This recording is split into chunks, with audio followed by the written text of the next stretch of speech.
नमस्कार। जय हिंद, जय भारत। मैं राज चौहान आपका अपने YouTube चैनल पर बहुत बहुत स्वागत करती हूँ।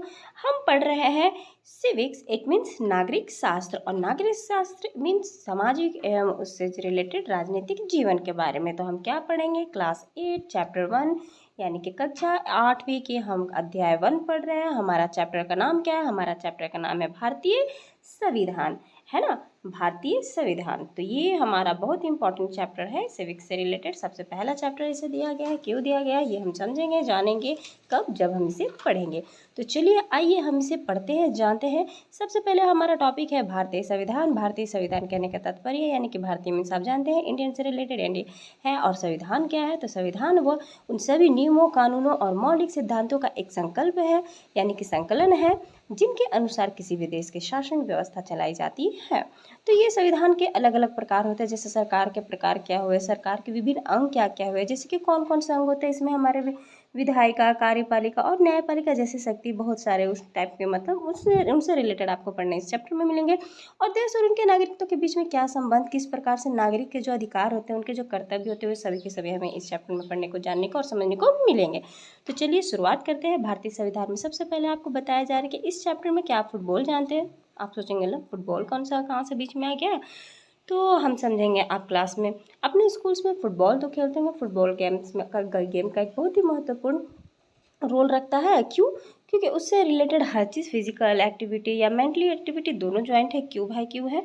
तो जब भी आप फुटबॉल खेलते हैं तो उनसे रिलेटेड आपको बहुत चीज़ें, सबसे पहले जब टीचर आपको खेल में उतारेंगे तो डायरेक्ट ना उतारेंगे, उसमें उतारने से पहले आपको फुटबॉल से रिलेटेड बहुत सारे नियम और कानून समझाए जाएंगे। क्यों नियम कानून समझाए जाएंगे?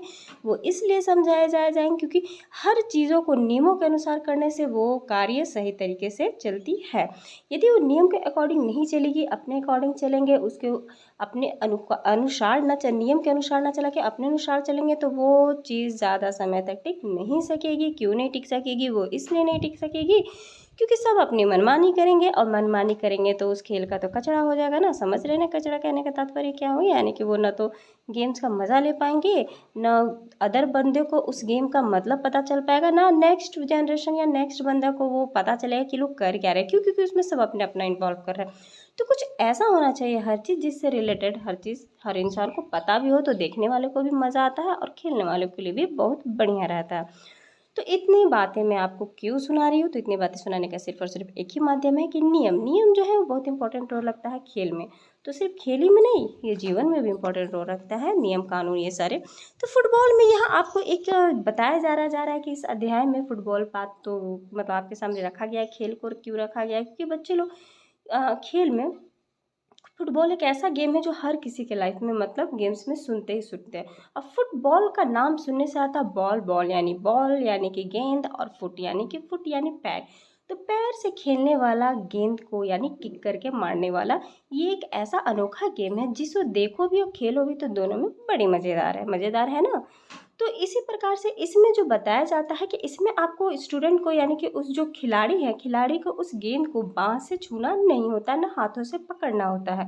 यदि वो ऐसा करते हैं तो फिर उसे गेम से मतलब समझो कि वो खिलाड़ी के वो अगेंस्ट है, यानी कि उस खेल के अगेंस्ट है। वो खिलाड़ी ना वो काम कर रहा है जो कि वो सही माना नहीं जाएगा खेल से, क्योंकि इस गेम का नाम ही है फुटबॉल, यानी आप सिर्फ और सिर्फ पैरों के थ्रू उसे खेल सकते हैं।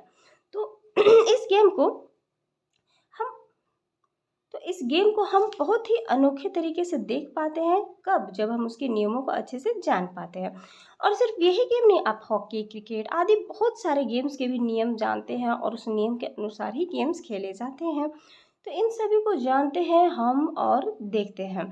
तो यहाँ पर सिर्फ और सिर्फ गोलकीपर ही है जो इस फुटबॉल को अपने हाथों से मतलब छू, या फिर जहाँ उसको ज़रूरत है वो कर सकता है। उसके अलावा खिलाड़ी उसका सिर्फ और सिर्फ पैरों का इस्तेमाल करते हैं। तो ये आप अच्छे से भली बात ही जानते हैं, नहीं जानते हैं तो जान जाइए, क्योंकि ये बोलने के बाद मुझे नहीं लगता अब आपको जानने की ज़रूरत है। तो इसे खेलने की ज़रूरत है, खेलने से और भी ज़्यादा अच्छे से समझ में आता है। क्योंकि कहते हैं ना कि खेल कर मतलब कि किसी कार्य को करके सीखने में सबसे ज़्यादा मज़ा भी आता है, और वो काफ़ी मतलब समझिए कि पूरा सेट हो गया माइंड में, है ना। तो चलिए आगे बढ़ते हैं। इसके साथ ही साथ आपको यहाँ पर क्रिकेट और जो यहाँ हॉकी जैसे नियम भी बताए गए हैं, उसमें भी अलग अलग प्रकार के सबके नियम होते हैं। सभी गेम्स के थोड़े बहुत ऊपर नीचे सबके अपने अपने नियम कानून बने होते हैं। सभी के बीच में, खेलों के बीच में फ़र्क में मदद मिलती है, और खेलों की तरह समाज में भी बहुत सारा मूलभूत नियम भी बनाए जाते हैं। तो ये जो मूलभूत नियम जो होते हैं ना, उसी को कॉन्स्टिट्यूटिव रूल्स कहते हैं हम। तो कॉन्स्टिट्यूटिव रूल्स जो होते हैं, जो हमारे मूलभूत नियम होते हैं, वो क्यों होते हैं? तो वो उन समाज के स्वरूप को तय करते हैं। वो अलग अलग समाजों के बीच का फ़र्क का पता चलता है उनसे। और इतना ही नहीं, बड़े समाज किस प्रकार के, कौन से छोटे समाज, सबका मतलब अलग अलग समुदाय जो एक साथ रहता है, और प्लस किनके थ्रू एक साथ रहता है, ये मतलब मूलभूत जो इनके नियम बनाए गए हैं। और साथ साथ नियमों को आम सहमति के जरिए तय किया जाता है। आधुनिक देश में ये सहमति आमतौर पे लिखित रूप में पाए जाते हैं। कैसे पाए जाते हैं? लिखित रूप में, क्योंकि लिखित रूप में हर कार्य को होना बहुत आवश्यक है, तभी तो वो सही तरीके से चलेगी ना। ऑब्वियसली मुँह ज़बानी का क्या भरोसा, कब किस वक्त क्या बदल जाए। और दस्तावेज में हमें ऐसे नियम मिलते हैं। क्या मिलते हैं? ऐसे नियम मिलते हैं। तो ये जो नियम मिलते हैं ना, उसे ही हम संविधान कहते हैं। क्या कहते हैं? संविधान कहते हैं। प्लस मैंने आपको पहले भी बताया है कि संविधान की क्या कहते हैं। तो संविधान का मतलब ही है वो सभी नियम। ठीक है, नियम कानून मौलिक सिद्धांत जो भी है, संकलन जितना भी है, उन सबको ही देश के शासन व्यवस्था चलाई जाती है उन्हीं के थ्रू, उन्हीं को हम बोलते हैं संविधान। तो इसमें जैसे कि सरकार का प्रकार हो गया, विभिन्न उनके अंग होते हैं ना, अंग कौन कौन से होते हैं आपको बता चुकी मैं स्टार्टिंग में होते के साथ, वीडियो को ओपन करते के साथ। तो साथ ही साथ ये सब आप जो भी मैंने पॉइंट बताया ना, विभिन्न अंग, न्यायपालिका, कार्यपालिका, ये सब जो विधायिका है, तो ये सब हम लोग, इससे रिलेटेड भी हम लोग बहुत चीज़ें 6-7 क्लास में पढ़ चुके हैं। तो ये जो पढ़ चुके हैं, तो यही चीज़ आपको ये मतलब पॉइंट्स में बोला जा रहा है, यहाँ पॉइंट्स को बताया जा रहा है। इसके 6-7 में अपने सामाजिक एवं राजनीतिक जीवन के बारे में अच्छे से पढ़ चुके हैं भारतीय संविधान पे। और ये सब पढ़ाया गया है, और प्लस आप फिर से 8 में पढ़ रहे हो, तो इट मीन्स आपके मन में इतना जब आने के बाद first term, second term, third term में कुछ तो मन में ये क्वेश्चन आ रहा होगा कि हमें संविधान की ज़रूरत क्यों पड़ती है, आखिरकार ये संविधान क्यों ज़रूरी है, और प्लस ये संविधान की क्यों ज़रूरत पड़ती है। क्या आपने यह जानने की भी कोशिश की है कि संविधान कैसे लिखा गया, आखिरकार ये लिखा कैसे गया होगा, और प्लस उसे किसने लिखा। तो इस अध्याय में हम इन्हीं सब मुद्दों पर चर्चा करेंगे। आपको इस पूरे अध्याय में इन सभी सवालों का जवाब मिल जाएगा। भारतीय संविधान की मुख्य बातों पर आप ध्यान भी देंगे, और साथ ही साथ भारतीय लोकतंत्र के बारे में बहुत ही महत्वपूर्ण बातें आपको जानने भी मिलेंगी। तो पुस्तक के विभिन्न अध्यायों में आपको कुछ मुख्य बातों के बारे पर भी जोर मतलब दिया गया है, कुछ बातों को जोर दिया गया, वो भी आपको इसमें पढ़ने मिलेगा। पहला हमारा टॉपिक देखिए, किसी देश को संविधान की ज़रूरत क्यों पड़ती है। आखिर दुनिया में, यानी कि पूरे वर्ल्ड में सिर्फ एक देश भारत हमारा नहीं है। हम जानते हैं कि साथ बहुत सारे हमारे अलग अलग प्रकार के बहुत सारे मतलब महाद्वीपीय या बहुत सारे देश हैं, जिनमें कि हमारा देश खुद ही हमारा एशिया के अंतर्गत आता है, भारत देश आते हैं। तो उनमें से हम देखते हैं कि यहाँ पर किस प्रकार से हमारे देश में जिस प्रकार से कॉन्स्टिट्यूशन लागू हुए, यानी कि भारतीय संविधान जिस तरीके से बनाया गया है, क्या वो अचानक डायरेक्ट बन गया, या कहीं से लाया गया, या फिर कुछ मिला मिक्सअप होकर के बना है, या मतलब किस तरीके से बना, और बना तो क्यों बना, आखिरकार क्या ज़रूरत पड़ी। कुछ तो उस समय सिचुएशन होंगे जिनके कारण ये सब बना, की शुरुआत हुई कैसे सबकी। तो ये सब क्वेश्चंस जो है हर इंसान के माइंड में आती है आती, जब इससे रिलेटेड आप जानते हो और जानोगे और पढ़ने मिलेगा। तो आज दुनिया के ज़्यादातर देशों के पास अपना संविधान है ना। आमतौर पर सभी लोग, आमतौर पे हम सभी की बातें करें एक तरह से, तो आमतौर पर सभी लोकतांत्रिक देशों के बारे में उम्मीद की जाती है कि उनके पास संविधान जरूर होगा, बिल्कुल होगा। लेकिन इसका मतलब यह नहीं है कि देश के पास अपने संविधान होते हैं सभी लोकतांत्रिक देश ही होंगे, है ना। सभी लोकतांत्रिक देश होंगे इसका कोई गारंटी नहीं है। संविधान कई उद्देश्यों की पूर्ति करता है। पहला क्या करता है, तो दस्तावेज उन आदेशों की सूत्रबद्ध करता है ना, यानी कि सूत्रबद्ध करता है, और जिसके आधार पर नागरिक अपने देश को अपनी इच्छा और सपनों के अनुसार रच सकते हैं। यानी संविधान ही बताता है आपको कि हमारे समाज का मूलभूत स्वरूप क्या हो। और देश के भीतर आमतौर पर कई मुद्दे रहते हैं, यानी कि कई समुदाय रहते हैं, और उनके बीच कई बातें भी समान होती है, लेकिन जरूरी नहीं है कि वे सारे मुद्दे एक दूसरे से सहमत हो। संविधान नियमों का एक ऐसा समूह होता है जिसको एक देश के सभी लोग अपने देश को चलाने की पद्धति के रूप में अपना सकते हैं। इसके जरिए वे न केवल यह तय करते हैं कि सरकार किसी एक तरह की होगी, बल्कि उन आदेशों पर भी एक साझा समझ विकसित करते हैं जिनकी हमेशा देश जिनकी हमेशा पूरे देश में रक्षा की जानी चाहिए। तो यहाँ पर देखिए हमें एक दिया गया है, स्वरूप दिया गया है समाज मतलब कि यहाँ की लोग ये संविधान के बारे में आपको उनके आदर्शों के बारे में किस तरीके से समझाया गया है कि पूरे देश को किस तरीके से इसका भी हमें पालन भी करना चाहिए, इस संविधान से रिलेटेड हर नियम कानून को। साथ साथ यहाँ एक फिगर आपको दिया गया है, यहाँ पर बैठक दृश्य आपके सामने इस फिगर के थ्रू दिखाया जाए जरा, और उसमें लिखा क्या गया है। यहाँ पर साइड में आपको लिखा गया है कि 1934 में भारतीय राष्ट्रीय कांग्रेस ने संविधान सभा के गठन की मांग की और पहली बार अपनी अधिकृत नीति में शामिल किया। केवल भारतीय को लेकर आने वाले एक स्वतंत्र सभा की यह मांग जो दूसरे विश्व युद्ध के दौरान से तेज हो गई। अतः दिसंबर 1946 में संविधान सभा का गठन किया गया। पृष्ठ 2 पर दिए गए चित्रों में संविधान सभा के कुछ सदस्यों को दर्शाया गया है। दिसंबर 1946 से नवंबर 1949 तक के बीच संविधान सभा के स्वतंत्र भारत के लिए नए संविधान का एक प्रारूप तैयार किया गया। 150 साल की अंग्रेज हुकूमत के बाद भारतीयों को आखिरकार जब अपने नियम और भविष्य तय करने का मौका मिला तो संविधान सभा के सदस्यों ने स्वतंत्रता संघर्ष के से उपजा महान आदर्शों को ध्यान में रखते हुए इस काम को गंभीरता से अंजाम दिया। संविधान सभा के कामों के बारे में आप इसी अध्याय में आगे पढ़ेंगे। बगल में दिए गए चित्रों में प्रधानमंत्री जवाहरलाल नेहरू संविधान सभा को संबोधित कर रहे हैं, है ना। ये देखिए ये फिगर,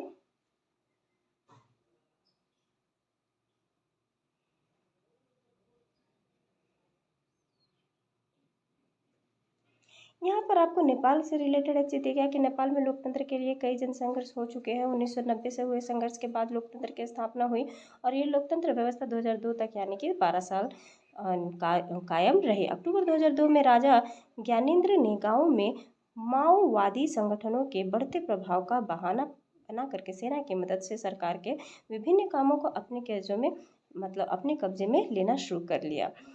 तो कर दिया तो फरवरी 2005 में राजा ने शासन की बागडोर पूरी तरह से अपने हाथ में ले ली। नवंबर 2005 में माओवादियों ने अन्य राजनीतिक दलों के साथ 12 सूत्रों समझौते पर दस्तावेज किए। इस समझौते में आम लोगों को लोकतंत्र और अमन चैन बहाल होने की उम्मीद दिखाई दे रही थी। लोकतंत्र के लिए चल रहा यह जन आंदोलन 2006 तक अपने शिखर पर पहुंच चुका था। आंदोलनकारियों ने राजा की ओर से दी गई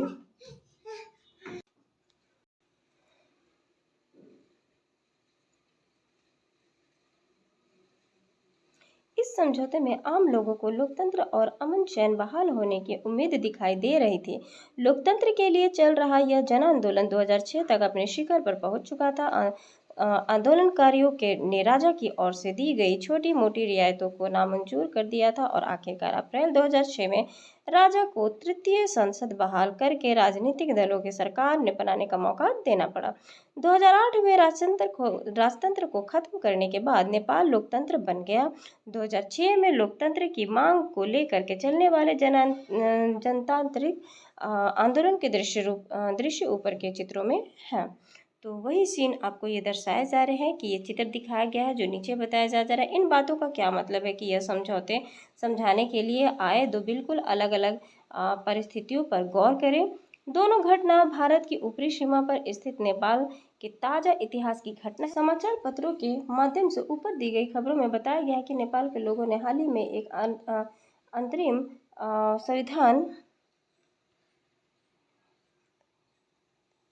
संविधान को मंजूरी दे दी है। तो सवाल यह उठता है कि जब नेपाल में पहले से ही संविधान था तो उसे नए संविधान की जरूरत क्यों पड़ी। इसका कारण यह है कि कुछ समय पहले तक नेपाल एक राजतंत्र देश था। कैसा था? राजतंत्र था। तो वह राजतंत्र कहने का क्या तात्पर्य? राजतंत्र कहने का मतलब जिसमें राजा का मतलब वहाँ पर शासन होता था, राजों का पहले शासन होता था, धीरे धीरे फिर बाद में वो बदलाव आया। तो राजतंत्र कहने का तात्पर्य राजाओं का वो काल था। तो वहाँ राजा का शासन था। 1990 में बना नेपाल का पिछला संविधान इस सिद्धांत पर आधारित था कि शासन का सर्वोच्च सत्ता राजा के पास रहेगी।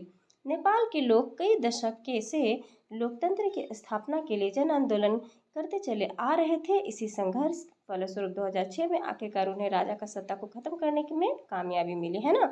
सोचिए कितना आखिरकार तक इन्होंने भी स्ट्रगल किया, आखिरकार ही खत्म हुई। लेकिन कब खत्म हुई? 2006 में इन्हें राजतंत्र से मुक्ति मिली। तो नेपाल के लोग राजतंत्र के रास्ते पर चलना चाहते थे और इसके लिए उन्हें एक नया संविधान चाहिए था। क्या चाहिए था? संविधान। अब जब राजा हट गया तो अब किस तरीके से वो मतलब वो साम्राज्य चलेगा, ये भी तो सवाल आता है ना।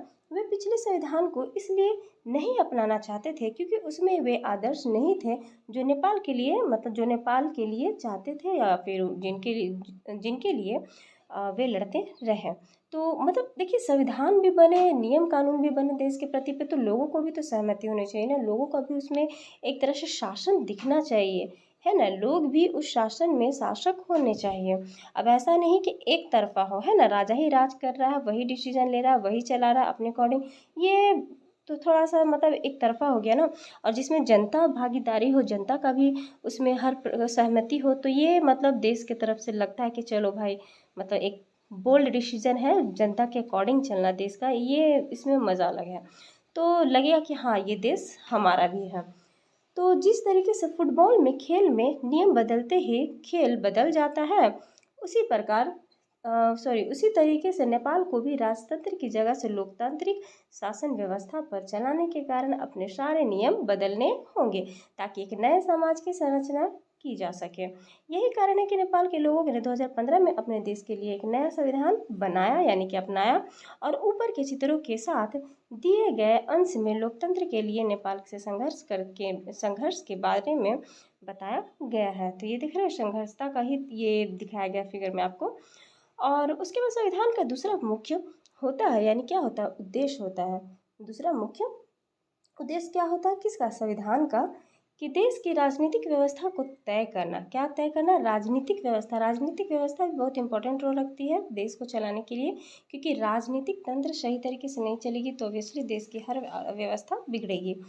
तो नेपाल के पुराने संविधान में कहा गया था कि देश के मतलब शासन की बागडोर राजा और मंत्रिपरिषद के हाथ में रहेगी, है ना। ये कौन कहा था ये चीज़? ये कहा गया था पुराने संविधान में, नेपाल का पुराने संविधान में, क्योंकि अभी हम नेपाल में, हमने नेपाल से रिलेटेड बातें मतलब हम जान रहे पढ़ रहे हैं। तो वहाँ पर पहले पुराने संविधान में लिखा जाता था राजा और मंत्रिपरिषद को इम्पोर्टेंस दी जाती थी। जिन देशों ने लोकतांत्रिक शासन पद्धति या फिर राज्य व्यवस्था चुनी, अब राज्य व्यवस्था चुनाया गया है ना, लोकतांत्रिक लोगों का तंत्र यानी कि जनता को मतलब शासन जनता के अकॉर्डिंग चलने का यह मतलब नियम बनाया गया। तो वहाँ निर्णय प्रक्रिया के नियम तय करने में संविधान बहुत अहम भूमिका अदा करता है। लोकतंत्र में हम अपने नेता खुद चुनते हैं। आ गया ना पॉइंट पे, देखें लोकतंत्र में आप अपने नेता खुद चुनते हैं। हमारी ओर से वे सत्ता का जिम्मेदारी के साथ इस्तेमाल कर सके, फिर भी इस बात की संभावना हमेशा रहती है कि नेता सत्ता का दुरुपयोग कर सकते हैं, है ना। फिर भी तो डर रहेगा ना कि जिनको हम बैठाए अपने अकॉर्डिंग काम करने के लिए, जरूर नहीं कि हर वो काम हमारे अकॉर्डिंग करे। हो सकता है बीच में वो अपनी भी टांग लड़ाए, अपने भी फायदा दे करके थोड़ा सा काम को मतलब सीधा न ले जा करके टेढ़ा मेढ़ा अपने तरीके से अकॉर्डिंग चलाने की कोशिश करे। तो इसका भी एक तरह से जनता का डर रहता है। समझ रहे हो ना हम क्या बोल रहे हैं? इस तरह मतलब ये बता रही हूँ मैं अपने तरीके से थोड़ा सा। तो इस तरह की विकृतियों से बचाव, आखिर जो टेढ़ा मेढ़ा जो रास्ता अपना वो लोग अप्लाई करने लगते हैं ना, तो उसके लिए बचाव का उपाय क्या है? तो उसके लिए बचाव का उपाय है संविधान में मिलता है।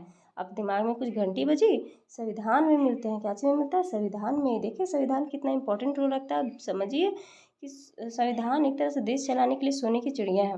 राजनेताओं द्वारा सत्ता के इस दुरुपयोग से लोगों के साथ भारी अन्याय हो सकता है। तो इसका एक उदाहरण नीचे दिया गया है, चित्रकथा पढ़ के देखकर आप जान सकते हो।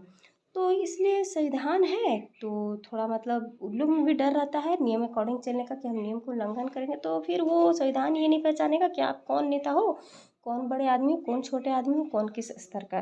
क्योंकि उसके लिए एक ही सब चीज़ बड़ा छोटा हर स्तर का है। वो क्या है? वो नियम और कानून। जो उसका उल्लंघन करेगा उसके लिए सज़ा एक ही है सबके लिए। तो यहाँ पर देखिए देखने के लिए अब यहाँ पर आपको फिगर के थ्रू दिया जा रहा है। ये संविधान का एक छोटा सा एग्जाम्पल दिया गया है, आप इसको देख सकते हैं। सुरेश अपनी कक्षा का मॉनिटर है। कौन है अपना कक्षा का मॉनिटर? सुरेश है। वह दबंग किस्म का लड़का है। कैसा किस्म का लड़का है वो? दबंग। इसके सहपाठी भी उसे पसंद नहीं करते हैं। ओहो। क्लास टीचर श्रीमती राव अचानक किसी काम से बाहर जाना पड़ता है। अब वो मैडम थोड़ी बाहर गई, वो सुरेश को सब बच्चों का ख्याल रखने के लिए बोल कर गई है ना, किसको, जो मॉनिटर है सुरेश, कि सुरेश सब बच्चों को ध्यान रखना, मैं थोड़ा सा बाहर से आती हूँ। तो सुरेश मौका का फ़ायदा उठाता है। वाह क्या बात है। और अनिल तो तंग करने लगता है। अब सुन लो, एक और आ गया अनिल। तो अब क्या होता है, देखो अनिल क्या बोल रहे हैं। अनिल, आज मैं राव मैडम से तुम्हारी शिकायत लगाने वाला हूँ, है ना। लो यहाँ पर आ गया परमिशन, तो मैं, लेकिन मैंने किया क्या है। अब वो बोलता है, बच्चा बोल रहा है, लेकिन मैंने किया क्या है। तो अब यहाँ पर श्रीमती राव के लौटने पर, जब आप कक्षा से बाहर गई थी तो अनिल शोर मचाकर सबको परेशान कर रहा था। उसने मेरी बात भी नहीं सुनी। ये बात कौन बोल रहा है, सुरेश बोल रहा है अनिल के बारे में, यानी कि जो मॉनिटर है वो अपना मनमानी दिखा रहा है मैडम को बोल करके। तो फिर यहाँ देखिए, अनिल, आज तुम्हें पूरी छुट्टी के बाद यहीं रुकना पड़ेगा। तुम आज 100 बार लिखोगे कि मैं मॉनिटर को तंग नहीं करूँगा, मैं मॉनिटर को तंग नहीं करूँगा। वाह क्या बात है। मैडम ने अब मॉनिटर की बात मानी, क्योंकि वो तो उसके अकॉर्डिंग उनको ऑर्डर दे के गई थी ना। अब वो बोला तो सुन लिया आने के बाद कि क्या मॉनिटर की तरफ से ये मतलब हमको शिकायत का मौका मिला, किसके तरफ से, कि अनिल ने उसे तंग किया। तो लेकिन मैडम मैं तो लेकिन मैं मैडम मैं मैंने तो कुछ भी किया नहीं है। ये कौन बोल रहा है, ये मैं नहीं बोल रही हूँ, ये अनिल बोल रहा है मैडम को। लेकिन क्या आपको लगता है कि मैडम बात मान रही है। नो नो नो, तो बताइए यहाँ पर क्या अपनी मनमानी सुरेश ने नहीं की, है ना। सुरेश ने अपनी मॉनिटर का होने का फ़ायदा पूरा पूरी उठाया। तो यहाँ पर हमने किस तरीके से देखे हैं चित्र के थ्रू, क्या आपके साथ भी ऐसा होता है क्लास में। आई होप ऐसा बिल्कुल भी नहीं होना चाहिए, है ना। मैम को पहले सच्चाई का पता कर लगाना चाहिए, थोड़ी बातें पूछनी चाहिए कि क्या ये सच है कि नहीं है, तब जाकर के मॉनिटर का यह मतलब विश्वास करना चाहिए। जरूरी नहीं कि जिन पर हम सारा कारभार सौंपे वही हमेशा सच हो, उन पर भी हमें मतलब ध्यान रखने के लायक कुछ ऐसा चीज़ भी करना चाहिए। लोकतांत्रिक समाज में प्राय संविधान ही, कहाँ पर, लोकतांत्रिक समाज में प्रायः संविधान ही, अब सुनिए संविधान के बारे में। संविधान एक ऐसे नियम तय करता है, अब समझिए ध्यान से इस बातों को, ठीक है, मैं पढ़ रही हूँ थोड़ा फास्ट, आपको ध्यान से इन बातों को सुनना और समझना होगा। तो लोकतांत्रिक समाजों में प्राय संविधान ही ऐसे नियम तय करते हैं जिनके द्वारा राजनेताओं के हाथों सत्ता के इस दुरुपयोग को रोका जा सकता है। भारतीय संविधान में ऐसे बहुत सारे कानून हैं। कौन से कानून, मौलिक अधिकार है वाले खंड में दिए गए हैं। कौन से मौलिक अधिकार है ना, बहुत इंपॉर्टेंट है। क्या आपको कक्षा 7 में क्या आपको कक्षा 7 की पुस्तक में दिए गए, क्या दिए गए, दलित लेखक ओम प्रकाश वाल्मीकि के अनुभवों की कुछ याद है, याद है या नहीं। उस अध्याय में बताया गया था कि ओम प्रकाश को दलित होने के कारण किस तरीके से भेदभाव का सामना करना पड़ा। वहाँ आपने पढ़ा था कि भारतीय संविधान देश के सभी व्यक्तियों को समानता का अधिकार देता है। हमारा संविधान कहता है कि धर्म, नस्ल, जाति, लिंग और जन्म स्थान के आधार पर देश को किसी भी नागरिक के साथ भेदभाव नहीं किया जा सकता। इस प्रकार समानता का अधिकार भारतीय संविधान में दिया गया एक मौलिक अधिकार है। तो ये हमारा बहुत इंपॉर्टेंट पॉइंट बताया गया, आपको यह बताया गया है कि संविधान में लिखा क्या गया है, तो उसमें हमारे मौलिक अधिकार लिए गए। और मौलिक अधिकार में क्या लिखा गया है, तो उसमें यही आपको दिया गया कि समानता का अधिकार। समानता का अधिकार में क्या दिया गया कि कोई भी धर्म हो, कोई भी नस्ल हो, कोई भी जाति हो, है ना। धर्म यानी कि किसी भी धर्म को, हिंदी, मुस्लिम, सिख, ईसाई, कोई भी उसमें से नस्ल हो और कोई भी जाति हो, ठीक है, किसी भी प्रकार का। हर अलग अलग धर्मों में जाति भी बहुत प्रकार के होते हैं ना। लिंग भी हो, लिंग भी यानी कि आप समझ रहे हैं, जो भी लिंग, पुल्लिंग, स्त्रीलिंग, जो भी है ना, मेल फीमेल सब। और जन्म स्थान, जिसका जहाँ पर भी जन्म हुआ था उस स्थान को, इन सब के आधार पे, है ना, किसी भी नागरिक के साथ भेदभाव नहीं किया जा सकता। कोई सोचा है कि एक दूसरे से चलो भेदभाव ना करें, नो नो नो। किसमें ये चीज़ लिखा गया है, आपके मौलिक अधिकार जो कि संविधान में दिया गया है, उसमें समानता का अधिकार सबको दिया गया है। कोई भी किसी भी प्रकार का हो, लेकिन सबको अधिकार, हर कार्य में, देश से रिलेटेड कोई भी अधिकार है ना, माइंड में सेट कर लीजिए, वो सबका एक है, सबको इक्वल सबको समानता दी गई है। यहाँ पर देखिए क्वेश्चन दिया गया है, ये बहुत इंपॉर्टेंट देखिए आपको दी गई है ना। तो ये क्वेश्चन दिया गया है आपको कि ये सब क्वेश्चन को आप कीजिए और सोचिए। इस जो अभी आपने ऊपर में पढ़ा ना, यहाँ फिगर में जो अभी पढ़ाया गया, कि इन फिगर को देख करके तीनों को अभी जो पढ़ाया गया, यदि आप समझ गए हो मेरे पढ़ाए गए के थ्रू ये तीनों का, तो आप इन मुझे नहीं लगता है कि इसको जवाब देने में आपको सोचना पड़ेगा। मॉनिटर अपनी शक्ति का किस तरीके से दुरुपयोग कराए, नीचे दिए गए परिस्थितियों में मंत्री की सत्ता का दुरुपयोग का दोषी कहा गया जब अब ठोस, तो ये सब मतलब आपको एक क्वेश्चन दिया गया ताकि आप अपना सोच के अकॉर्डिंग लिखें और इस पाठ को और भी अच्छे से मतलब बेहतर बनाए। लोकतंत्र में संविधान का एक महत्वपूर्ण कार्य भी होता है। क्या होता है काम? यह होता है कोई भी ताकतवर समूह किसी दूसरे या कम ताकतवर समूह या लोगों के खिलाफ अपनी ताकत का इस्तेमाल न करे, है ना, नहीं कर सकता है। नीचे दिए गए चित्रकथा पट के कक्षा के भीतर की एक घटना को भी देखिए आपको दिखाया गया और उसे अच्छे से समझाया गया है कि इसे भी आप अपना देख और समझ सकते हैं। तो क्या दिखाया और समझाया गया है ये भी देखिए चित्र के माध्यम से कितने अच्छे तरीके से आपको समझाया गया है। यहाँ पर हमें देखिए क्या दिखाया गया है, यहाँ पर हमें एक फिगर के माध्यम से ये बताया गया, क्या बताया गया, इस फिगर को आप अच्छे से पढ़िएगा। इसमें खेल की घंटी शुरू हो रही है और उसमें देखिए यहाँ पर एक बच्ची है वो बोल रही है, यहाँ पर ये जो गर्ल्स टीम है, गर्ल्स टीम बोलती है कक्षा की कि आज हम कुछ डिफरेंट खेलते हैं जो कि बास्केटबॉल खेलते हैं क्योंकि इनको बास्केटबॉल खेलना है गर्ल्स को, लेकिन बॉयज़ बोलते हैं नहीं नहीं हमें बास्केटबॉल नहीं क्रिकेट खेलना है। तो अब दोनों का विवाद का हल कैसे होगा? दोनों का विवाद का हल टीचर करती है, कहती है कि अपनी अपनी राय हाथ दोनों उठा करके पक्षों को देना पड़ेगा। तो जब दोनों पक्ष के हाथ उठाकर देते हैं तो जीतते कौन है? जीतते हैं बॉयज़, है ना, बॉयज़ टीम यानी क्रिकेट वाली टीम। तो क्यों? क्योंकि बॉयज़ की संख्या ज़्यादा है, ये गर्ल्स मन में सोचती है और बोलती है कि लड़कों की संख्या ज़्यादा होने के कारण वो हमेशा जीत जाते हैं इसमें बातों में, है ना, और जिनमें हम हार जाते हैं और उनके अकॉर्डिंग हमें गेम खेलना पड़ता है। तो ये मैडम को गलत तरीके से फैसला है, उन्हें भी कुछ हमारे अकॉर्डिंग भी फैसला लेना चाहिए। तो ये भी तो एक तरफा फैसला हुआ ना माय फ्रेंड्स, क्योंकि मेरे बच्चों, क्योंकि यहाँ पर आप देखिए होगा कि क्लास मतलब कि अपने कक्षा में यदि आप वोटिंग भी ले रहे हो तो इस आधार पे लीजिए कि मतलब दोनों का इक्वालिटी देखते हुए लेना चाहिए। ये नहीं कि अब एक की तादाद ज़्यादा हो तो ऑब्वियसली वोट तो उधर ही गिरेगा ना। तो यही इस फिगर में आपको बताया जा रहा है। चलिए आगे बढ़ते हैं। इस तरह की अवस्था यानी कि इस तरीके से अस्वस्थ हालत लोकतांत्रिक समाजों में भी पैदा हो सकते हैं, है ना। ये जो बताया गया फिगर में ऐसा यहाँ भी होता है, कहाँ? देश में भी लोकतांत्रिक समाज में होता है। बहुमत वाला जो गुट लगातार, है ना, यहाँ पर बहुमत से रिलेटेड आपको पता है, जहाँ बहुमत वाला गुट लगातार ऐसे फैसले लागू करता रहता है जिनमें अल्पसंख्यकों की सहमति नहीं होती है और उनका नुकसान हो जाता है ना। ये बताया जा रहा है अल्पसंख्यकों की सहमति नहीं होती है कुछ लोगों की, लेकिन फिर भी उनका मतलब कि एक तरह से सहमति नहीं होते हुए भी उनको वो चीज़ करना पड़ता है, यानी उनका नुकसान हो रहा है वो चीज़ में। तो जैसा कि इस चित्रपट में बताया गया है उसी प्रकार से मतलब कि जो चल रहा है तो उसको एक तरह से बहुमत में क्या बोलेंगे हम? निरंकुशता बोलेंगे, है ना। निरंकुशता का खतरा समाज में यह बना रहता है, यानी कि बना रहता है। तो संविधान में दिए गए नियमों से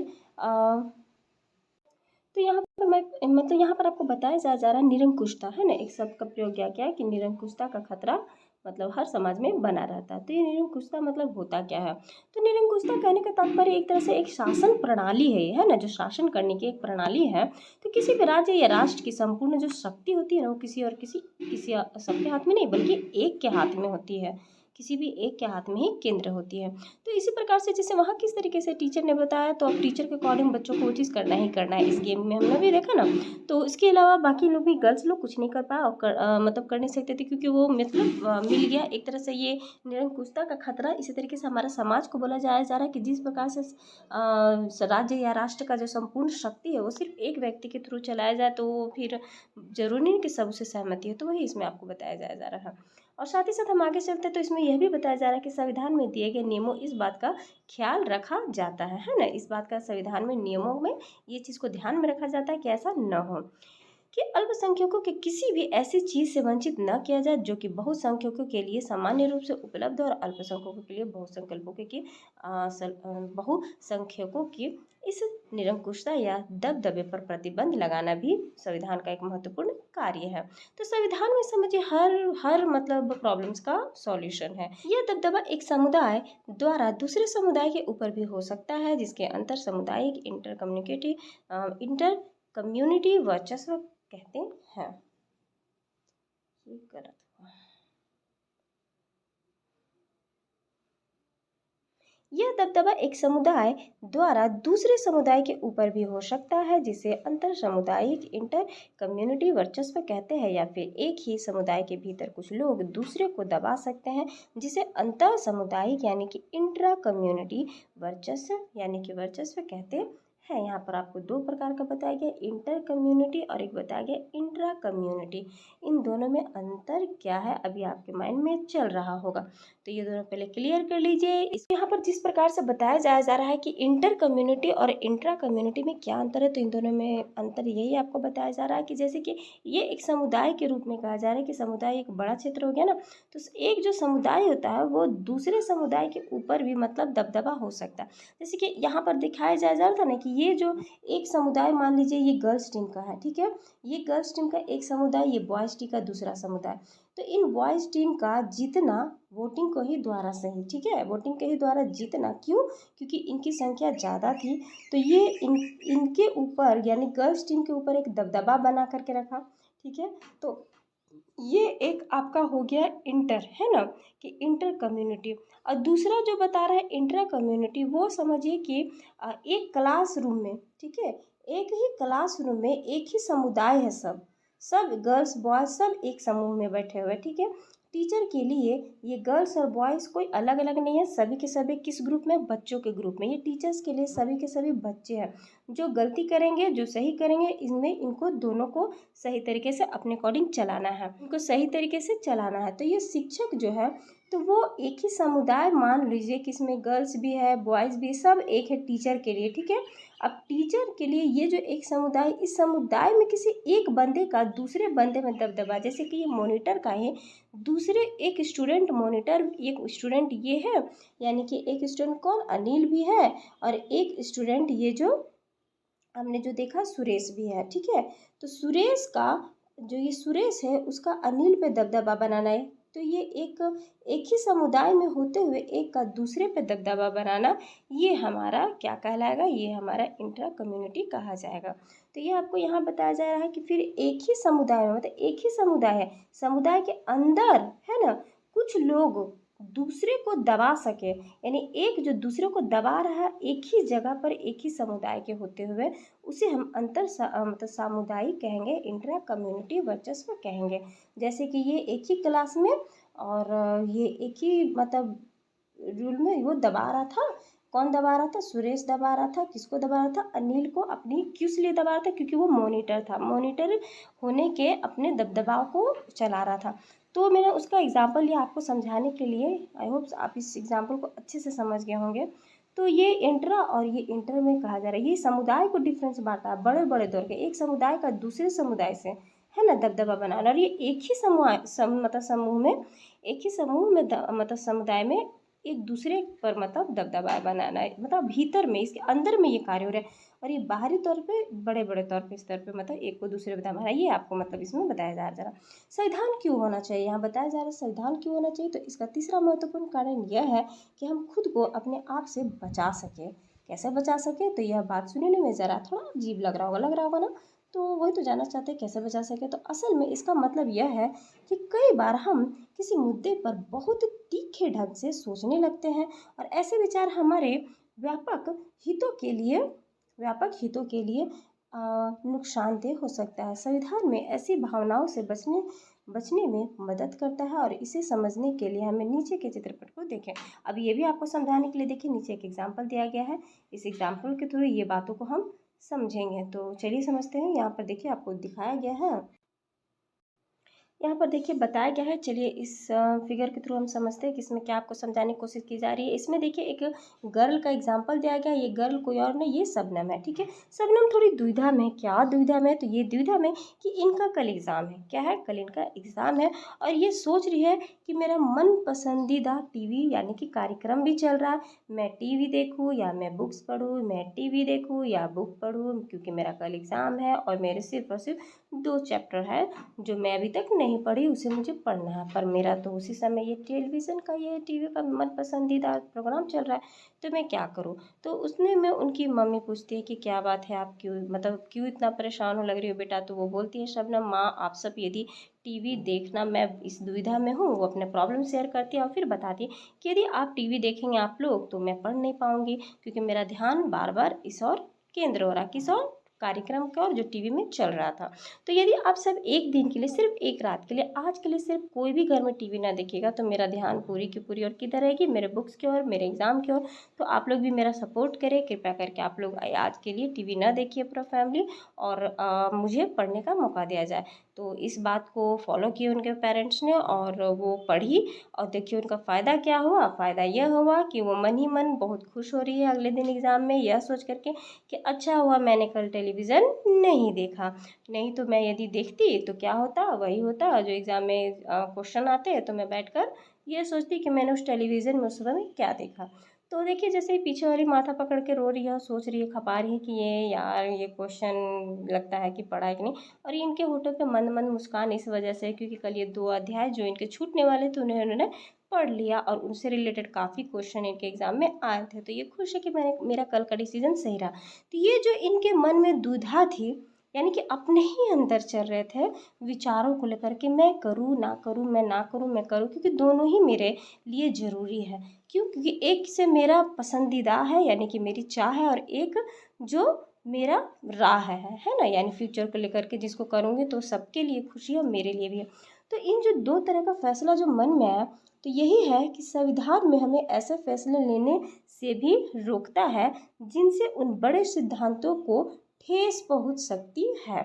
जैसे कि यदि वो टेलीविज़न देखती, पेरेंट्स मतलब नहीं मानते या फिर वो देखते रहती और छोड़ देती कि 2 ही अध्याय बचा है ना, तो वो शायद उस लड़की की तरह माथा ये भी खपा रही होती कि मैंने ऐसा क्यों किया, मैं बहुत पछता रही हूँ। तो वो जो सही फैसला ली तो उसकी वजह से चलो, और नेक्स्ट टाइम इसका तो ठीक गया। तो ये संविधान में भी है कि ऐसा देश की जनता के साथ न हो, है ना। तो उदाहरण के तौर पर, आप यहाँ उदाहरण के तौर पर हो सकता है कि लोकतंत्र को मानने वाले अधिकांश लोग गंभीरता से महसूस करने लगे कि दलगत राजनीतिक यानी पार्टी जो पॉलिटिक्स बस गया है, यानी पॉलिटिक्स बहुत विकृत हो चुकी है, इसलिए अब चीज़ों को दुरुस्त करने के लिए किसी भी सभी देखना यह विकृत हो चुकी थी। तो यहाँ पर बताया जा रहा है कि ये दलगत राजनीतिक यानी पार्टी पॉलिटिक्स बहुत विकृत हो चुकी थी, इसलिए अब चीज़ों को दुरुस्त करने के लिए किसी भी तानाशाह को ही शासन सौंप देना चाहिए। फौजी शासन हो जाना चाहिए इस फौजी शासन हो जाना चाहिए, इस भावना में बहकर लोग बहुधा इस बात को महसूस नहीं कर पाएंगे। लेकिन लंबे दौर के तानाशाह शासन से तो उनके सारे हितों को तहस नहस कर देगा। एक अच्छा संविधान देश की बुनियादी संरचनाओं को इस तरीके के मतलब उन्माद से बचाता है। यह ऐसे प्रावधानों को आसानी से पलटने नहीं देता है और जिनके ज़रिए से नागरिकों को अधिकारों का अवशासन मिलता है और उनकी स्वतंत्रता की रक्षा होती है। तो ये देखिए कितने अच्छे तरीके से बातों को बताया गया है, समझाया गया है, इतनी अच्छी अच्छी सुविधाएं, मतलब संविधान में ध्यान में रखते हुए हर छोटे से छोटे बारीकियों को भी उसमें दर्शाया गया है कि किसी को भी प्रॉब्लम्स अपनी निजी ज़िंदगी से भी रिलेटेड ना हो। अब हमारा नेक्स्ट जो इम्पोर्टेंट है वो हमारा भारतीय संविधान के मुख्य लक्षण, जो कि हम नेक्स्ट पार्ट में पढ़ेंगे, क्योंकि ये काफ़ी ज़्यादा लॉन्ग हो रहा है और ज़्यादा लॉन्ग आप भी वीडियो देखना नहीं चाहेंगे, इसलिए से मैं शॉर्ट रखती हूँ। ये वीडियो देखने के लिए आपका अब तक का फर्स्ट पार्ट बहुत बहुत धन्यवाद। हम